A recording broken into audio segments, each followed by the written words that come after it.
Welcome back to wellness yoga and exercise. আজকে আমি করব অর্ধ মৎস্যেন্দ্র আসনা।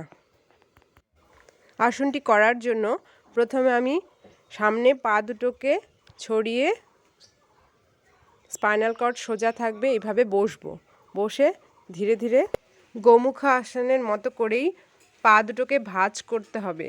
প্রথমে বাঁ পা, তার উপরে ডান পা থাকবে এবং ডান পা সোজা হয়ে বুকের কাছে যাবে এবং বাঁ হাত দিয়ে ডান পাকে চেপে ধরে কোমরের দিকে বাঁ হাত থাকবে আর ডান হাত থাকবে পেছনের দিকে তাকিয়ে থাকতে হবে। এই অবস্থায় কিছুক্ষণ থাকতে হবে।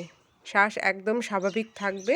10-15 সেকেন্ড এই অবস্থায় থাকতে হবে। রেগুলারলি অর্ধ মৎস্যেন্দ্র আসনা বা টুইস্টেড সিটেড পোজ করলে পরে পেটের বিভিন্ন অর্গানগুলোর মাসাজ হয়ে যায়, ডাইজেস্টিভ সিস্টেম ইমপ্রুভ করে আর ব্লাড সুগার লেভেলও নর্মাল থাকে।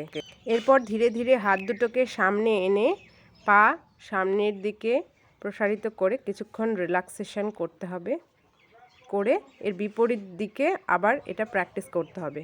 অর্থাৎ ডান পা নিচে, বাঁ পা উপরে থাকবে, ডান হাত দিয়ে বাঁ পাকে চেপে বাঁ হাত পেছনের দিকে ঘুরে এই অবস্থায় 10-15 সেকেন্ড থাকতে হবে। অর্ধ মৎস্যেন্দ্র আসনা রেগুলারলি প্র্যাকটিস করলে মেরুদণ্ডের বক্রতা দূর হয়, পিঠের এবং ঘাড়ের ব্যথার সমস্যা দূর হয়, গোটা শরীরে ভালোভাবে ব্লাড সার্কুলেশন হয় এবং স্ট্রেস রিলিফ করে। এরপর ধীরে ধীরে হাত দুটোকে সামনে এনে পা দুটোকে সামনে ছড়িয়ে কিছুক্ষণ এই অবস্থায় রিল্যাক্সেশন করতে হবে।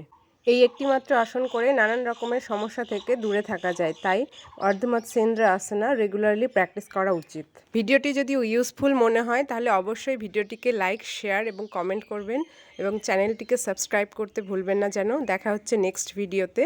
Stay healthy, happy and fit.